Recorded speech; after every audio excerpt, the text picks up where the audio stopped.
నేను తెలిసిన అక్కల ఇంటికి అయితే తాంబూలానికి వెళ్ళానండి. అక్క పసుపు నిండుగా రాసి కాళ్ళ నిండా చక్కగా పారాణి పెట్టిందండి.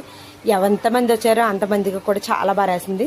నాకు ఈ రోజుకి కూడా పారాణి అసలు పోలేదండి. చక్కగానే చాలా ఆనందం అనిపించింది. ఎందుకంటే వాళ్ళు నిండుగా పసుపు రాసుకొని పారాణి పెట్టుకొని చేతి నిండా గాజులు నుదుటిని బొట్టు పెట్టుకుంటే అంతకన్నా ఆనందం లేదండి. మనం కోరుకున్న కోరికే అది. అలా నిండుగా ఉంటేనే ఆనందంగా అనిపిస్తుంది. ఇంకైతే అక్క తాంబూలం ఇచ్చిందండి. ఇచ్చానమ్మ వాయనం పుచ్చుకున్నానమ్మ వాయన అంటుకుంటా కదా, అలాగ అనుకున్నాక తర్వాత కాసేపు కూర్చోమందండి. కాసేపు కూర్చున్నాము, దేవుళ్ళ కోసం మాట్లాడుకున్నాం.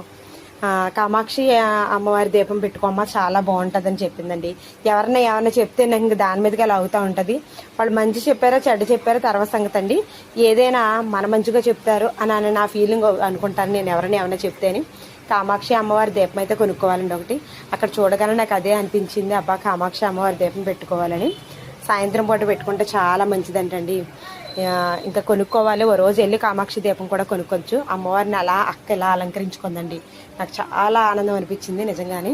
కలిసి కంపల్సరీగా పెట్టుకోవాలన్నమాట.